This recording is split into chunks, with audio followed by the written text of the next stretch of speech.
Hai, nama saya Wong Jasa A1684471. Sejahtera, nama saya ialah Kevin Chong Hong Fu, nombor metrik A168383. Hai, nama saya Kon Lomi dengan metrik nombor A168031. Selamat sejahtera semua, dan saya hari ini akan membentangkan tentang pertubuhan perniagaan. So, kita mula dengan prosedur pertubuhan perniagaan tentang milikan tunggal dan juga perkongsian konvensional dan perkongsian liability terhad. Milikan tunggal adalah perniagaan yang dimiliki sepenuhnya oleh seorang pemilik. Manakala perkongsian konvensional adalah perniagaan yang dimiliki oleh 2 hingga 20 orang rakan kongsi. Manakala perkongsian liability terhad adalah perniagaan yang dimiliki oleh rakan kongsi profesional yang terdiri daripada 2 hingga tiada maksima rakan kongsi. Dan yang seterusnya tentang prosedur pertubuhan perniagaan, milikan tunggal dan juga perkongsian konvensional, kerana mereka adalah lebih kurang sama. Akan tetapi perkongsian liability terhad adalah berbeza sikit dengan konvensional. Pendaftaran nama perniagaan atas nama sendiri ataupun trade, itu langkah pertama. Trade adalah cadangan nama yang diperlu lulus oleh SSM. Dan langkah kedua adalah lengkapkan borang pendaftaran perniagaan baru, iaitu borang A, dengan mengisi maklumat yang berikut. Terdapat beberapa contoh di slide yang seterusnya, iaitu nama perniagaan, alamat perniagaan, maklumat pemilik ataupun rakan kongsi, jenis perniagaan yang dijalankan, serta salinan perjanjian perkongsian jika ada buat sendiri oleh perkongsian. Pemilik dan juga rakan kongsi hendaklah menandatangani di ruangan disediakan oleh pemilik ataupun di ruangan pengesahan oleh pemilik tunggal ataupun rakan kongsi. Pemilik ataupun semua rakan kongsi perlu menghadiri untuk urusan pendaftaran. Dan akhirnya mereka perlu lampirkan dokumen, iaitu surat kebenaran ataupun surat sokongan bagi perniagaan yang berkaitan dengan pendidikan. Surat kebenaran ataupun sokongan daripada agensi berkaitan sekiranya diperlukan oleh pendaftar perniagaan. Yang seterusnya adalah tentang perkongsian liability terhad. Perkongsian liability terhad, kita tahu bahawa ia terdiri pada golongan profesional ataupun SME, iaitu perniagaan kecil dan sederhana, serta joint venture dan juga venture capital. Langkah pertama ialah pendaftaran nama perniagaan untuk PLT. Itu sama seperti yang milikan tunggal dan juga perkongsian konvensional. Akan tetapi langkah kedua berbeza sikit. Salah seorang rakan kongsi dalam perkongsian liability terhad akan dijadikan sebagai pegawai pematuhan dan perlu membuka akaun My LLP, iaitu My Limited Liability Partnership, di laman sesawang SSM. Dan seterusnya ialah rakan kongsi tersebut perlu menghadiri ke pejabat SSM untuk mengaktifkan akaun My LLP, dan selepas My LLP akaun diaktifkan, salah seorang rakan kongsi perlu memuat naik permohonan tempahan nama ke atas My LLP. Dan langkah kelima adalah setelah nama firma diluluskan, setiap rakan kongsi perlu menandatangani dokumen pendaftaran dan juga perjanjian perkongsian, yang seperti perkongsian konvensional buat gitulah, menandatangani perjanjian perkongsian. Dan langkah ke-6, setelah siap tanda tangan dokumen pendaftaran dan juga perjanjian perkongsian, maka sah mula perkongsian tidak terhad. Dan mereka perlu matikan stem hasil PLT sebelum hantar.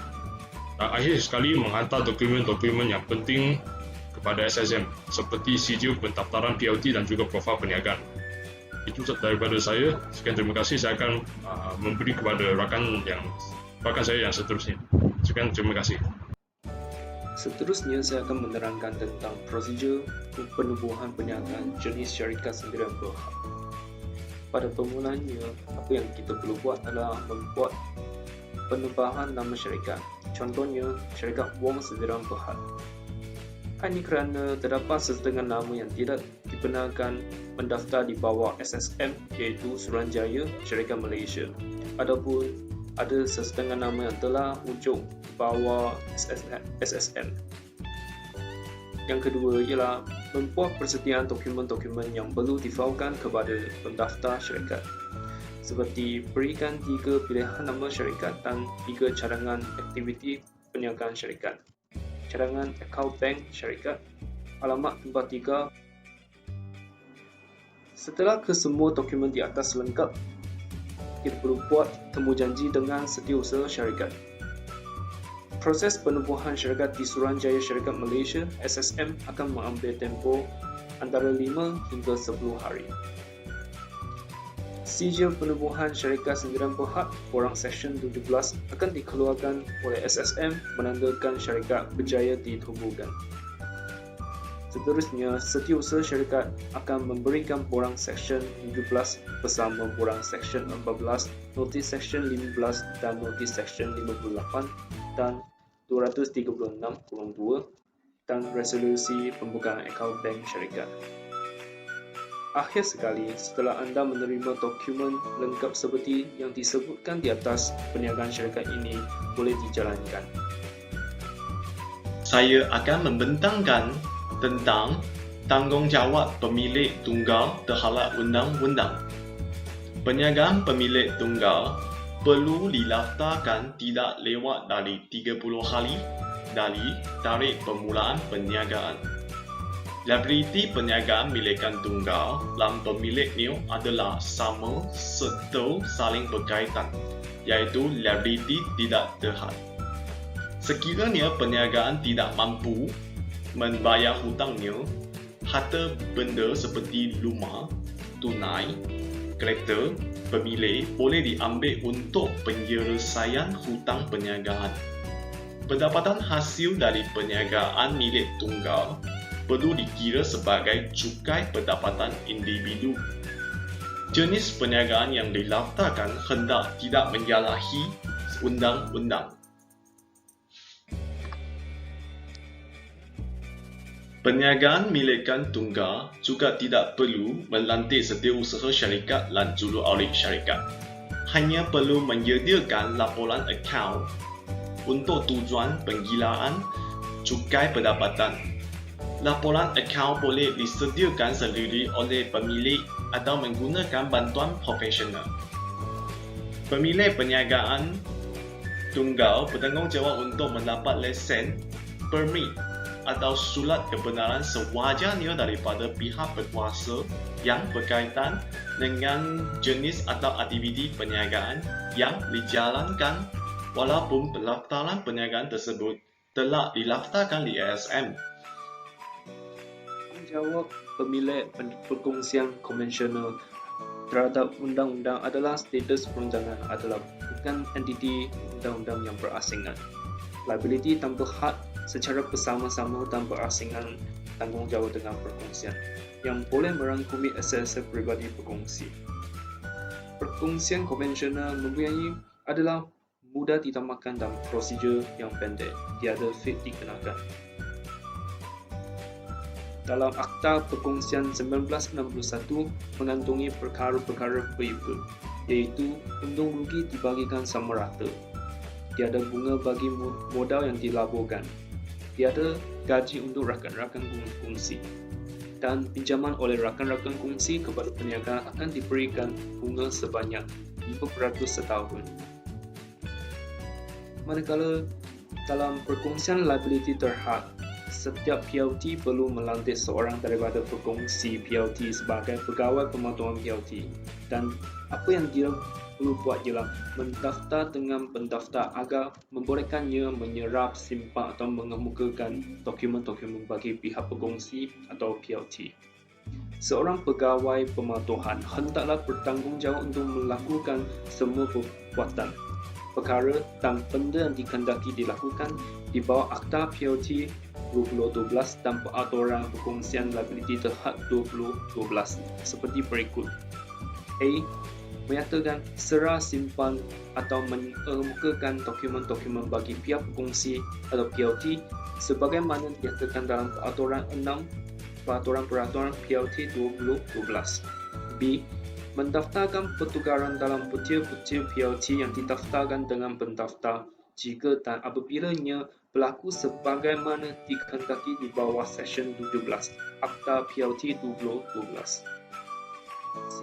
menyimpan daftar-daftar dan dokumen-dokumen statutory di pejabat berdaftar PLT sebagaimana dikehendaki di bawah Seksyen 19 Akta PLT 2012.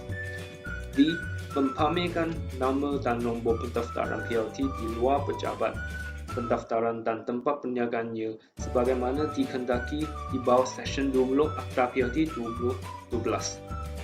Dan akhir sekali ialah E. Apabila perkara lain yang dikehendaki oleh pendaftar untuk dilakukan oleh PLT dari semasa ke semasa di bawah Akta PLT 2012 atau Peraturan PLT 2012. Ditanggungjawab syarikat terhadap undang-undang. Syarikat perlu sela simpan dokumen berkanun atas syarikat 2016 hendaklah disertakan bersama dokumen sokongan seperti berikut. Surat iringan daripada setiausaha syarikat atau badan profesional. Surat iringan mesti menyatakan maklumat tambahan berkenaan alamat, email dan nombor telefon setiausaha syarikat atau badan profesional. Surat iringan mesti disediakan secara berasingan bagi sela simpan dokumen berkanun atas syarikat 2016 dan atas syarikat 1965. Selain itu, pastikan perkara-perkara berikut disediakan sebelum dokumen diserahkan kepada petugas kaunter. Dokumen berkanun atas syarikat 2016 tidak bercampur dengan dokumen berkanun atas syarikat 1965. Nombor syarikat dalam surat iringan mesti sama seperti yang tertera di dokumen berkanun atas syarikat 2016. Setiap satu nombor giliran lihat kepada 3 set dokumen berkanun atas syarikat 2016. Sama ada syarikat yang sama atau berlainan. Tarikh perubahan dokumen berkanun atas syarikat 2016 yang diserang simpan mesti pada atau selepas 31 Januari mestilah, dan format dokumen berkanun atas syarikat 2016 mestilah menggunakan format baru yang dikeluarkan oleh SSM.